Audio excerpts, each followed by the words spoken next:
Hey everyone, thanks for checking out this latest retrospective. Today we are going through the multi-platform releases for 2016, so mostly PS4 and Xbox One games, but there's probably some Nintendo stuff mixed in there too. I do a ton of these retrospectives, so subscribe and stay tuned for more of these, or check out my old ones, and let's get right into it with the multi-platform releases of 2016. Starting off with a game that really surprised me on release, Life is Strange. This came out for Xbox One and PS4, and after the release of the 5 digital episodes, we got a physical special edition with the entire game on disc, a soundtrack, and an art book.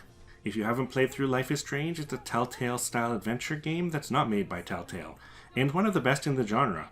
The game has the player in control of the teenager Max, who moves back to her hometown. There she reunites with a childhood friend and helps her search for a missing friend. Max soon discovers she has a power that allows her to rewind time. This allows the player to remake choices if they don't like the initial outcome of a decision.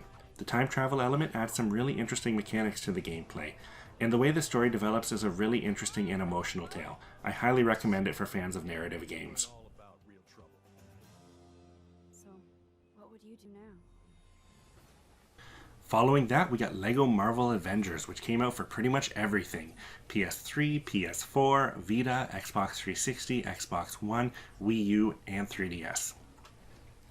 This is the follow-up to LEGO Marvel Superheroes, but this time it's taking on the cinematic universe. It also mixes in a bunch of characters from Marvel Comics to have over 200 characters. The game uses New York as a hub world, and stages focus on the Avengers and Age of Ultron movies. But there's also stages representing Captain America the First Avenger, Iron Man 3, Thor the Dark World, and Captain America Winter Soldier.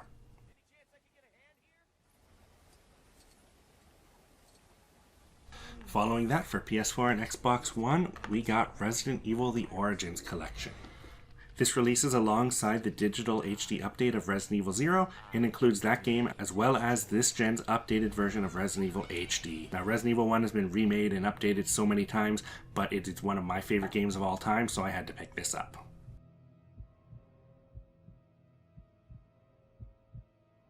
Next is Mortal Kombat XL. This update to Mortal Kombat 11 brings the game to this console generation and includes all the DLC and most of the DLC costumes. Added characters include the new Mortal Kombat characters Tanya, Tremor, Bo-Ray Cho, and Triborg, as well as special guest characters from horror films including Jason Voorhees, Predator, Alien, and Leatherface.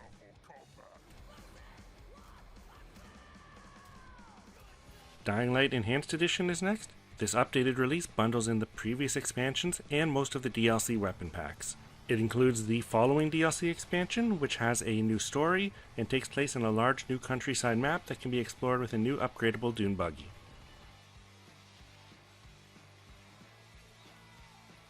Moving into February, we got Naruto Shippuden Ultimate Ninja Storm 4 for Xbox One and PS4. Gameplay is similar to the previous Ultimate Ninja Storm games. One major change is the ability to swap between the characters in your team mid-fight, so it becomes more like a versus game at that point, and the way the wall running works has been changed so that characters can now jump onto a wall without forcing the opposing player to jump and follow them. The story recaps the manga and anime, starting with the middle of the Great Ninja War, where Naruto has finally revealed Tobi's identity, through to the end of the Shippuden series. DLC was also released, which covers the Boruto anime film.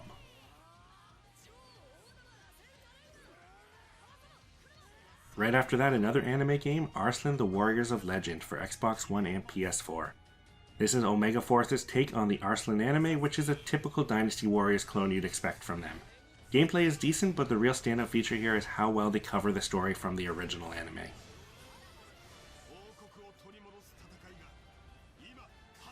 Next up is Plants vs. Zombies Garden Warfare 2. This is a follow-up to the third-person team-based shooter that features mostly the same gameplay, but adds 8 new plant and zombie classes. All modes from the original game return, along with a new Backyard Battleground mode, which is a free-to-explore hub world. Unlike the first game, every mode can also be played solo now.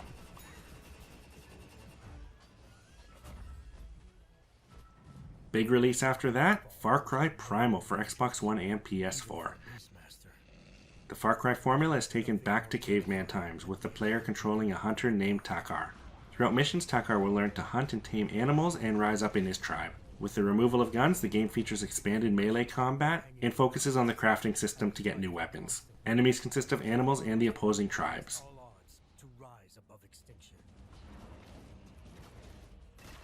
For Xbox One and PS4 next, we get Tom Clancy's The Division. This is a co-op apocalyptic shooter taking place in a devastated Manhattan, where players are part of a team investigating the source of a virus that has hit the city. The game is fairly open and features a series of story and side missions. There's also a player versus player zone called the Dark Zone, where teams can go in looking for loot and have to get out before they're robbed by other players.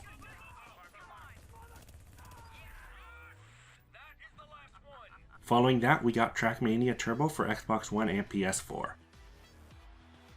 TrackMania is a cult PC racing title that's really known for its custom servers that had all kinds of great user-generated content. While that level of customization didn't make it over to consoles, there's 4 locations with over 200 tracks and a track editor. I'd originally thought this was the first console release of the series, but apparently there were DS and Wii entries that I didn't know about, so since I didn't mention that in my Wii retrospective, I figure it's worth mentioning now.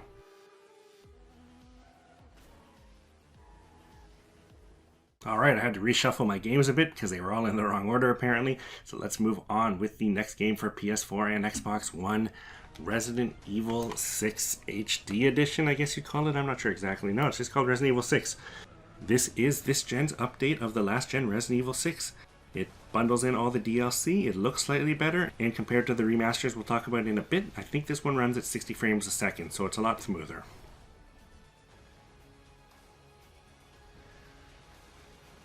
Following that, a game that has such a big cult following, I don't know if you can call it a cult hit anymore, Dark Souls 3, which came out for PS4 and Xbox One.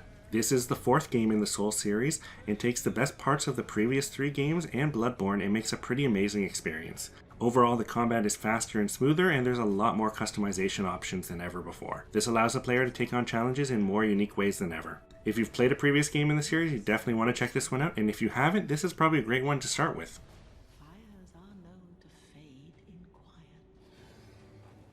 Then for PS4 and Xbox One, we got Doom. The 4th main Doom game feels like a proper update to the original Doom, with open areas, huge weapons, and super fast combat. A new system lets you finish off stunned enemies with gory finishers and let you chain up kills in a unique way. Different upgrades to your character and weapons add new skills and firing modes for a ton of experimentation with the combat. The game also features a multiplayer mode as well, but the single player mode is mostly what people loved about the game.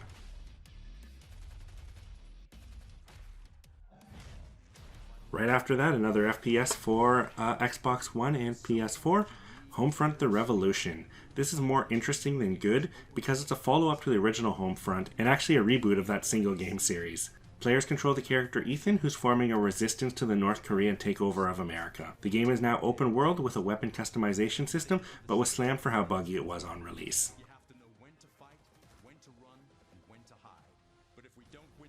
Following that, a game I have digitally, because that's the best way to own it, I think, Overwatch for PS4 and Xbox One. This massively popular online team-based FPS by Blizzard brought a ton of style and character to the genre. The game launched with 21 characters split into 4 different roles. Each character has a unique set of skills and a unique gameplay style. There are 4 different game modes and about 14 maps, and each map is game mode specific.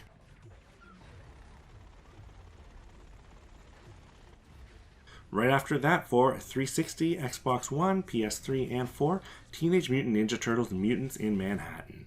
After their great take on Transformers, Platinum tries their hand with the Ninja Turtles and doesn't quite succeed as well here. The game isn't really based on any comic, TV, or film series, and while Platinum does manage to create a really cool looking visual style, the game doesn't stand up to their standards and feels really hollow.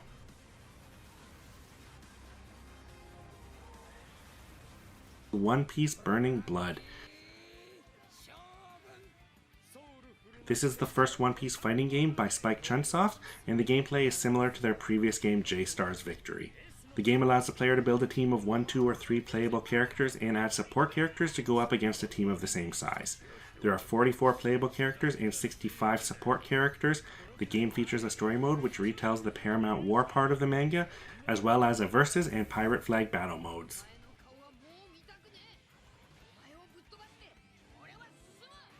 Right after that, for reasons I'll get into, a game that if you're going to pick up physically, I recommend getting the Xbox version. That is Dead Island, the Definitive Edition. This compilation includes the definitive editions of Dead Island and Dead Island Riptide, as well as the digital game Dead Island Retro Revenge. The games look much better now, but the frame rate is still an issue, which was the biggest problem with the original games. And like I hinted at earlier, the PS4 version only has the first game on the physical disc, with the others being downloads, so pick up the Xbox One version, which has all the content on the disc.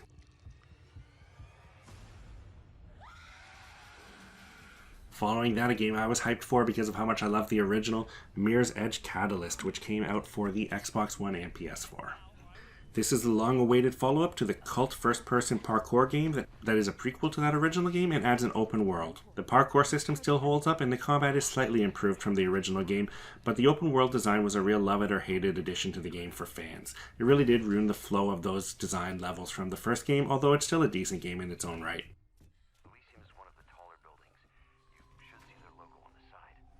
Right after that is Mighty No. 9, which came out for PS3, 4, Xbox 360, Xbox One, and Wii U.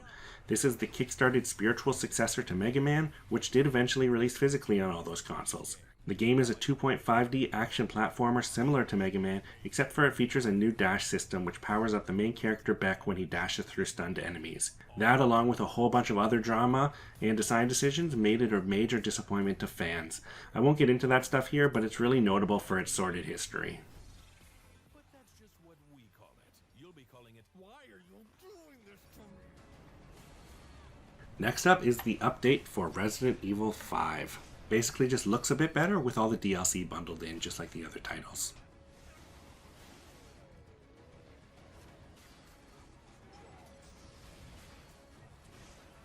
Following that, we got LEGO Star Wars The Force Awakens.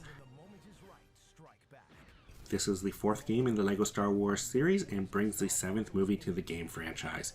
The game has over 200 playable characters and features 12 missions retelling the story of the movie. There's also an additional 6 adventure levels which show extra events taking place between Return of the Jedi and The Force Awakens. That was released for PS3, 4, Vita, Xbox 360, Xbox One, Wii U, and 3DS.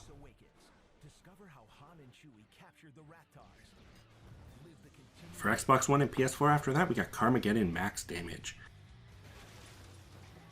The original Carmageddon wasn't a great game, but it was notable as a violent, controversial racer. This sequel is worse in every regard and really only notable as a follow-up to that original game.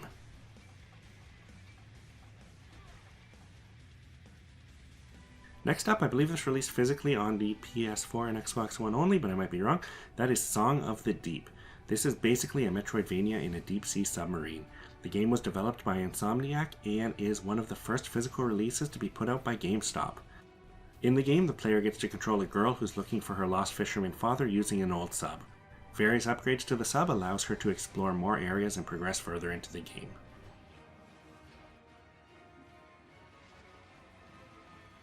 Right after that, a game a lot of people were hyped for, but I didn't hear much follow-up on it. That is Deus Ex Mankind Divided. This is a solid follow-up to Human Revolution that improved on pretty much all aspects of the game.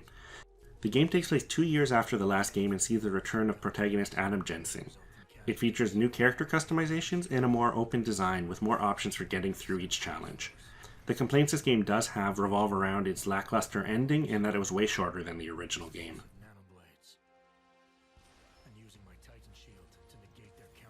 Resident Evil 4 is the last update of the Resident Evil games. There's no DLC for this game to include, so it's just updated to play in HD.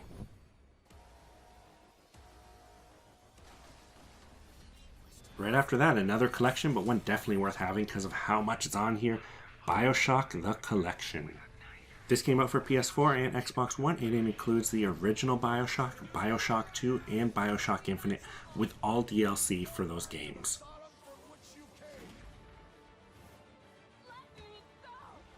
I'll talk about these next two together because they are best described that way. Dead Rising 1 and 2 for Xbox One and PS4. The PS4 release of Dead Rising 1 is special because that's the first time that game was released on a Sony console. These games have been updated from their original versions for this generation. Sadly, the release of Dead Rising 2 doesn't include the Case Zero or Case West DLC, and also we didn't get a physical release of the Off the Record spin-off game, which did come out digitally alongside these two. Overall, though, still great games, really worth checking out if you've never played them. I highly recommend them. Don't worry about me. I know my way around a zombie or two. Success Right after that, a game they said would never come out for consoles, but then it did, XCOM 2, which came to PS4 and Xbox One. This game takes place after the bad ending of the original game, which really changes up the setting. The game features a new soldier class and new enemies, as well as new procedurally generated maps. A big change is that missions now start with the player characters concealed, so it gives you a chance to set up ambushes and move your troops around before you're spotted.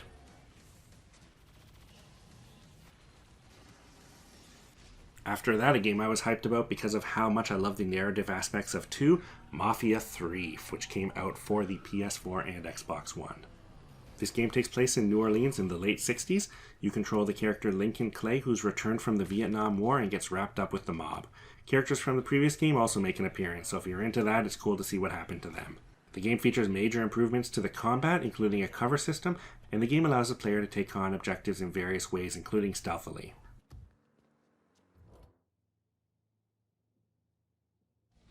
After that, a physical game that I think was GameStop exclusive and really tough to get at the time, but now you can get it pretty much anywhere, Duke Nukem 20th Anniversary World Tour. This came out for Xbox One and PS4 and is the definitive console port of the FPS. It includes a new 5th episode with 8 new stages created by the original developers.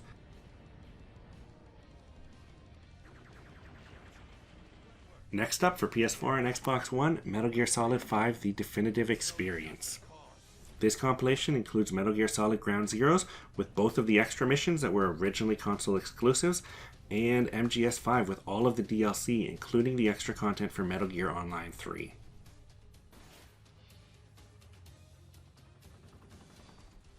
I'll talk about these next 2 games together because they are so similar. That is Atari Flashback Classics Volume 1 and 2. These compilations each include 50 Atari arcade and 2600 games in HD. But because it's in HD, I prefer it to the previous Flashback consoles. Following that, the 5th and possibly last Skylanders game, Skylanders Imaginators, which came out in June for PS3, 4, Xbox 360 and 1, Wii U, and Switch. This time there's no 3DS or Wii versions. The big change to this game is the addition of the Imaginators, which are player-created Skylanders stored in new creation crystals. All of the previous Skylanders are supported, except for in the case of the Nintendo Switch, where the game uses the Amiibo reader instead of a custom portal, so vehicles and traps are not supported. To make things a little more complicated, last gen's Amiibo Skylander figures still only work on Nintendo platforms, so if you want those Donkey Kong and Bowser vehicles, I think your only choice is the Wii U version.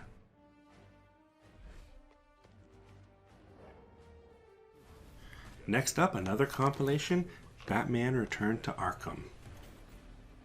This includes the first 2 Arkham games, Arkham Asylum and Arkham City, both updated for this generation, including all the DLC.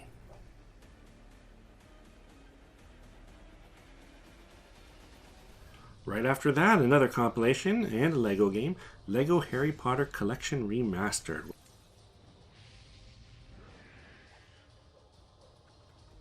Next up for PS4 and Xbox One is Battlefield 1. The Battlefield series changes up its setting quite a bit, now taking place in World War I. The story is made up of 6 separate war story chapters, each with different characters. The game also includes 6 multiplayer modes with 4 infantry classes, 3 vehicle-based classes, and 3 elite classes for players who pick up kits during gameplay. The change of setting seems to work really well, as I've heard a ton of good stuff about this game, even compared to the past Battlefield titles.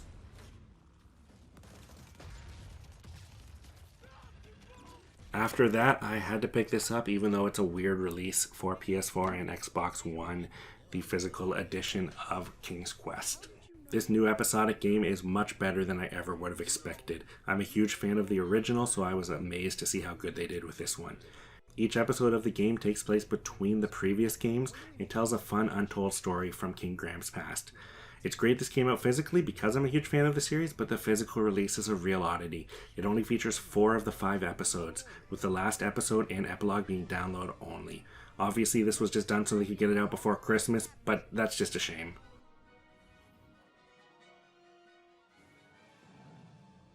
Following that, a game that's no longer exclusive, coming out for the PS4 and Xbox One, Titanfall 2. This sequel to the original Xbox Online FPS game improves on everything from the original. The game enhances the multiplayer mode with more pilot customization options and new Titan mechs. The game also includes a story campaign that tells a really good story with a lot of great set pieces. It's exactly what fans asked for, and the developers delivered on a solid campaign that's worth checking out even if you don't plan to play online.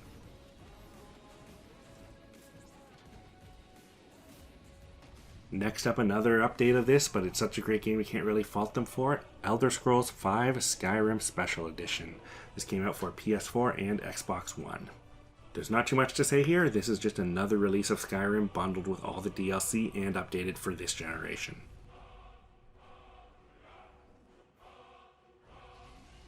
Following that, for Xbox One and PS4, we get Call of Duty Infinite Warfare. Developed by Infinity Ward this year, Infinite Warfare changes up things by setting the game in the far future and in space. The campaign involves a war over planets in the solar system and has stages where the player moves in zero gravity. The traversal mechanics introduced in Advanced Warfare are improved on here, and the characters have a boost pack that lets them move in different unique ways. The multiplayer mode uses a new combat rigs customization system with 6 rigs for different playstyles. And for the first time outside of a Treyarch developed Call of Duty, a zombies mode is included. However, it uses a more modern setting with more traditional traversal mechanics than the main campaign.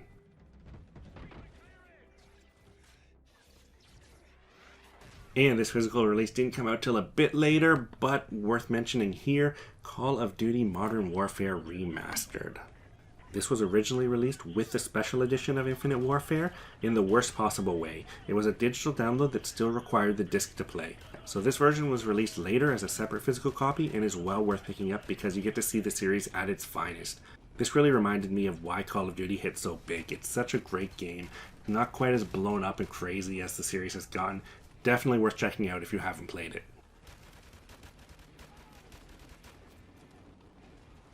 And after that, for PS4 and Xbox One, we got Dishonored 2.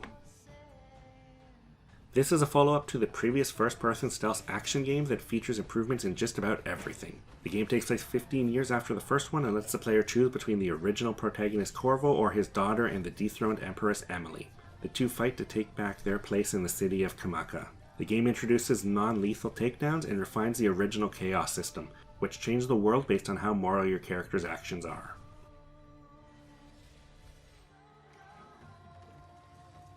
Another compilation after that, but one worth checking out if you never played the original titles, Assassin's Creed The Ezio Collection, which came out for PS4 and Xbox One.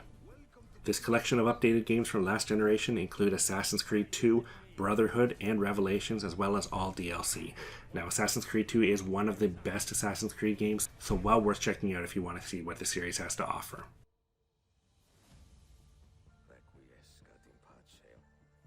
Right into another open world game after that for PS4 and Xbox One, Watch Dogs 2.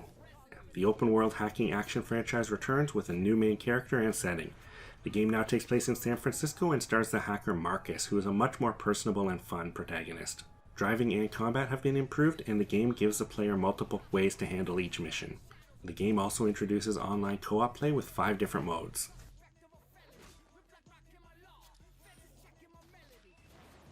And a physical release for one of my favorite indie games, Overcooked Gourmet Edition. This physical release includes the incredibly fun game and its Lost Morsel DLC. I'm not sure if it includes the Christmas DLC, but I hope so. The game has chefs creating different recipes by grabbing, preparing, and cooking the right ingredients in a variety of crazy stages. If you haven't played it, I highly recommend it, and it's best played couch co-op with 2 to 4 players.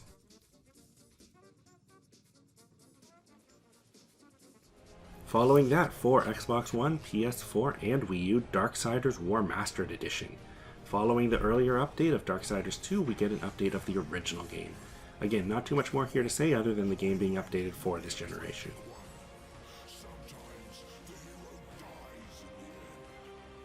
Next up, a game that was released for PS4 and Xbox One in multiple editions, Final Fantasy XV.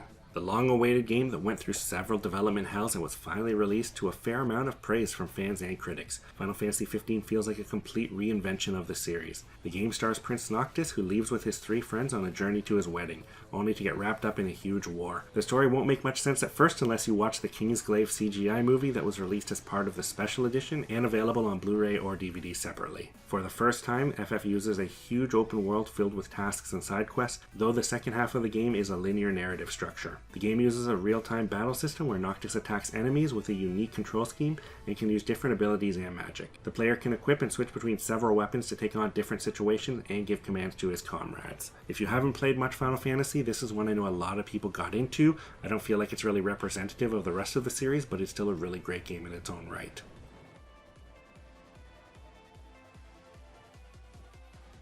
And right after that, another physical release of another amazing indie game for PS4 and Xbox One, Stardew Valley, the Collector's Edition. The physical release here includes the game with a soundtrack, a mini guidebook, and a map. There's no new content here, but if you've played it, you'll understand why fans would want a physical copy for their collection. It's a great game that manages to stand out in a way that Harvest Moon has been trying to for years.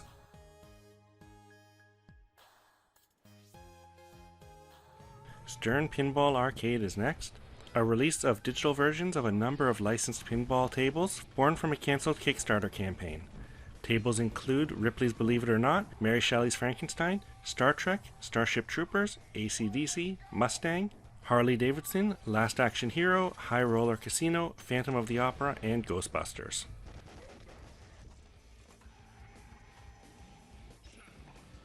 Next up, another Kickstarter game that was released digitally in a lot of places, that is Shantae Half-Genie Hero. This is the fourth game in the Shantae series. The game is the first to be designed for HD and is a 2.5D Metroidvania-style platformer. If you haven't played one of these before, it stars the genie Shantae, who uses her hair and magic to attack enemies.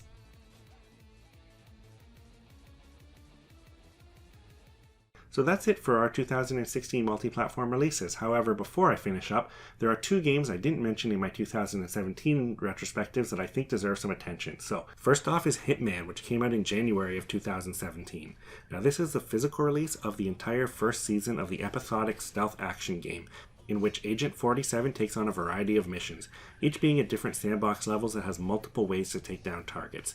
This game received a ton of praise, and seems like the perfect entry point for people who didn't like the design of previous Hitman games.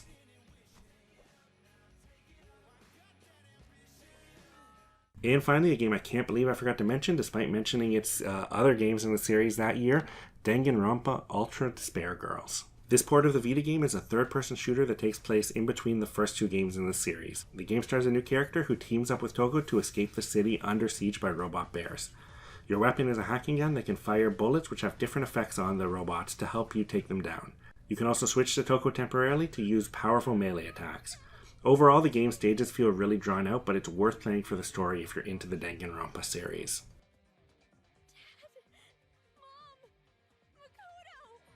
And that's it for this retrospective. Thanks for checking it out. I've got a bunch more in the pipeline, so stay tuned for more stuff like that. I'll see you guys later. Bye.